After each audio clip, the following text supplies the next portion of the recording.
नमस्कार दोस्तों, स्वागत है आप सबका भद्रा आईएएस अकेडमी में। आज का डेट है 26 अगस्त 2023 and prelims focus current affairs के न्यूज़ एनालिसिस के डिस्कशन में आज मैं शुभदीप आप सभी का यहाँ पर स्वागत करता हूँ। चलिए, सबसे पहला आज का यहाँ पे सेशन का न्यूज़ देखेंगे। यहाँ पे आसाम ट्रिब्यून से लिया गया ये रिगार्डिंग बलिदान दिवस जो क्या नेशन वाइड ऑब्जर्व किया गया था एंड इसीलिए यह न्यूज़ में भी था। ये नेशन वाइड ऑब्जर्व क्यों किया गया था? क्योंकि ये एक ऐसा दिन को मार्क करता है जिसमें हमारे गोरखा कम्युनिटी के पहले मार्टायर मेजर दुर्गामाला जी मार्टायर्ड हुए थे बेसिकली इस दिन में, right? So that's why through out the India, अगर अलग अलग रीजनल न्यूज़पेपर्स में भी देख लीजिएगा, बहुत ज्यादा न्यूज़ था। इनफैक्ट इनकी जो स्टैच्यू है इंडिया के बहुत पार्ट्स में है, जहां पर यस रिसेंटली मैंने न्यूज देखा था दार्जिलिंग में भी इनका स्टैच्यू को सेटअप किया गया था सच, राइट?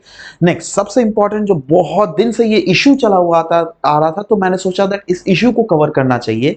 ये इशू है old pension and new pension को लेकर, क्योंकि बहुत ही जगह पार्ट्स ऑफ असम में धरना दिया जा रहा है that yes we should again हमें ओल्ड पेंशन स्कीम में हमें आ जाना चाहिए। So yes, old pension scheme क्यों क्यों अलग अलग रीजन में ओल्ड पेंशन स्कीम की डिमांड हो रही है, इसको समझने के लिए हमको समझना पड़ेगा दैट ओल्ड पेंशन स्कीम है तो है क्या, राइट? देखो, ओल्ड पेंशन स्कीम ये पोस्ट रिटायरमेंट बेनिफिट प्लान है। जैसे आप अगर रिटायर हो गए, आप से for example government of India को सर्व कर रहे हो, राइट? आप रिटायरमेंट के बाद क्या मतलब छोड़ देगा गवर्नमेंट का कोई केयर नहीं लेगा, नहीं ना?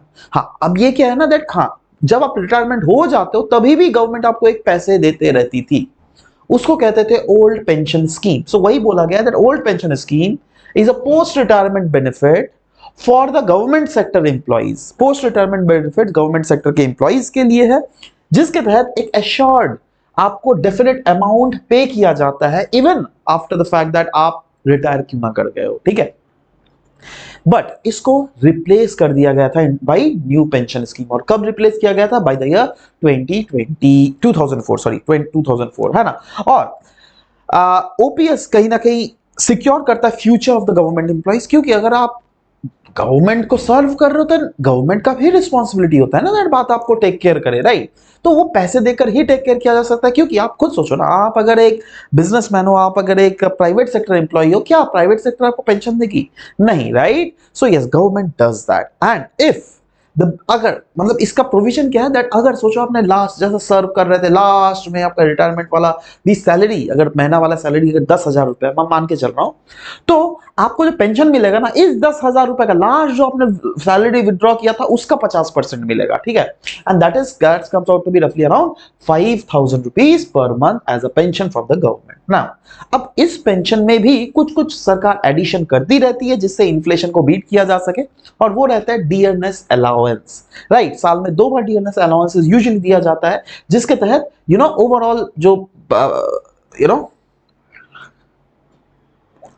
स्टैंडर्ड ऑफ लिविंग बढ़ रहा है उसके साथ इस चीज को भी मेक आउट किया जा सके ना। सवाल होता है who page the amount of OPS? यही ओल्ड पेंशन स्कीम का अमाउंट देता तो देता कौन था? यस, इंटायर जो अमाउंट था वो पेड किया जाता था बाय द गवर्नमेंट, राइट? अब यही तो मेजर प्रॉब्लम था, इंटायर जो गवर्नमेंट के द्वारा पे किया जाता था ना, तो इसीलिए उन्होंने स्टॉप किया। क्यों? क्योंकि सारा तो गवर्नमेंट पे कर रही है, गवर्नमेंट के खाता से जा रहा है। अब कोई मतलब ये सरकार का गवर्नमेंट लाइबिलिटी था ना, अब क्या सरकार को कोई इसके बदले में पैसा दे रहा था? नहीं ना, तो इसीलिए उसको बंद किया गया था। क्यों? क्योंकि ओवरऑल अगर देख लीजिएगा, कहीं ना कहीं फाइनेंशियल बर्डन जो है गवर्नमेंट के ऊपर बन रही थी, इसीलिए अब उनको बंद करके क्या लाया गया? New pension scheme. New pension scheme एक ऐसा स्कीम है जो क्या सैलरीड पर्सन के लिए है ही, बट साथ ही साथ नॉन सैलरीड पर्सन के लिए भी है। जैसे वो वाला स्कीम सिर्फ और सिर्फ गवर्नमेंट एम्प्लॉय के लिए था ना, ये government as well as private हर एक एम्प्लॉइज के लिए, जहां पर कोई भी इसको सब्सक्राइब कर सकता है। And the difference is that in OPS, in old pension scheme, government जो है it used to provide a fixed amount, but वहीं पर न्यू पेंशन स्कीम में मार्केट का रोल रहता है, जिससे मार्केट ऑफ कोर्स कितना आप इन्वेस्ट कर रहे हो उस इन्वेस्टमेंट अमाउंट के हिसाब से आपको भी पेंशन दिया जाएगा। आप अगर ज्यादा इन्वेस्ट कर रहे हो तो पेंशन विल मोर, आप अगर कम इन्वेस्ट कर रहे हो तो in that case pension will be less, right? And जो इस स्कीम में है, एम्प्लॉइज क्या करते हैं, अपना 10% सैलरी के देते हैं, और जो एम्प्लॉयर रहते हैं वो भी एक इक्वल कंट्रीब्यूशन देता है, जिससे क्या फर्दर फ्यूचर में उसका फायदा मिल सके, राइट? और ओल्ड पेंशन स्कीम अगर देख लीजिएगा, यस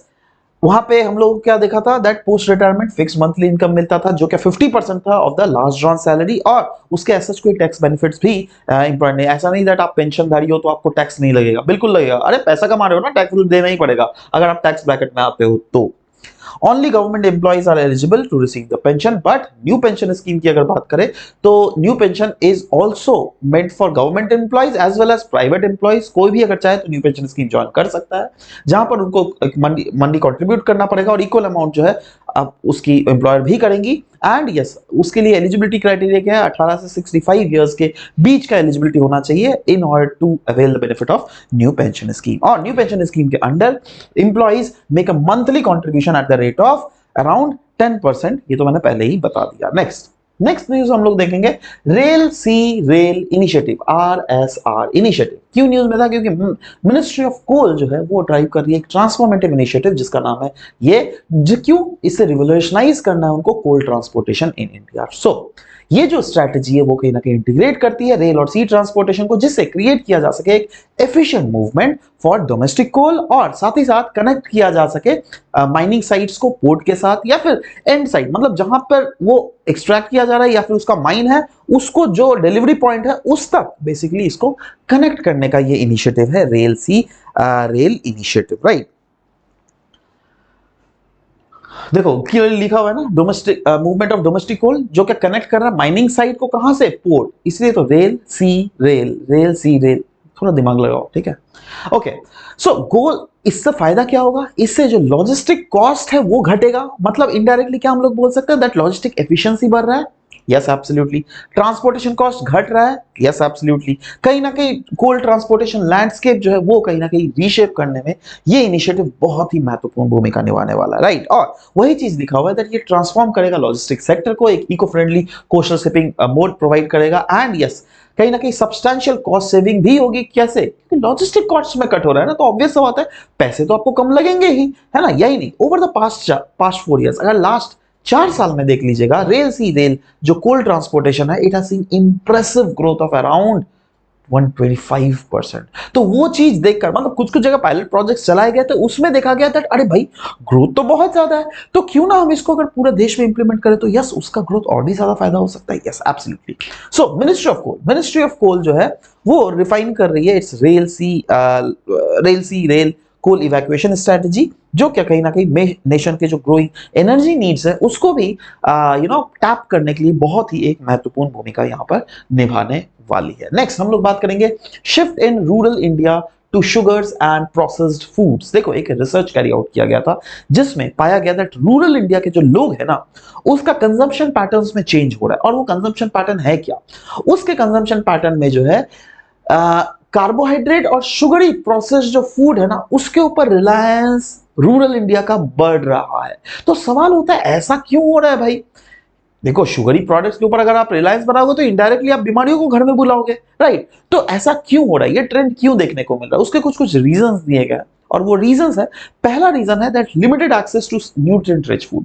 आप अगर न्यूट्रिएंट रिच फूड अवेलेबल नहीं करवाओगे तो क्या होगा, राइट। और कहीं ना कहीं ऑल्टरनेटिव्स जो चीपर ऑल्टरनेटिव्स है, जो शुगरी प्रोडक्ट्स है, जो क्या आपके कार्बोहाइड्रेट्स वाले प्रोडक्ट्स है, वो इजीली अवेलेबल सस्ते दामों में मिल रहे हैं, right. So they prefer the सस्ता वाला part. Next, decreasing availability of wild foods from the forest. पहले क्या होता था, they were more reliant on the wild food from forest, right. But अभी क्या होता है दैट उनकी रिलायंस धीरे धीरे कहीं ना कहीं घटता हुआ हमको दिख रहा है, और पहले जो वाइल्ड फॉरेस्ट से जो एक्सट्रैक्ट्स थे वो उनके डाइट के पार्ट थे, बट अभी yes that is no more the part of the diet, right. So eventually dieting pattern जब चेंज होगा तो यस ये सब तो हमें प्रॉब्लम देखने को मिलेगा। More over next problem is बहुत तो हमें माइग्रेशन देखने को मिल रहा है, और माइग्रेशन किस टाइप का, yes rural to urban migration. सोचो आप रूरल रीजन में रहते हो, आप वहां से अगर अर्बन रीजन में चले जाते हो, so what will happen in that case आप अर्बन रीजन का फूड पैटर्न अपनाओगे ना, जहां पर जाओगे वही का खाना खाओगे जी ना।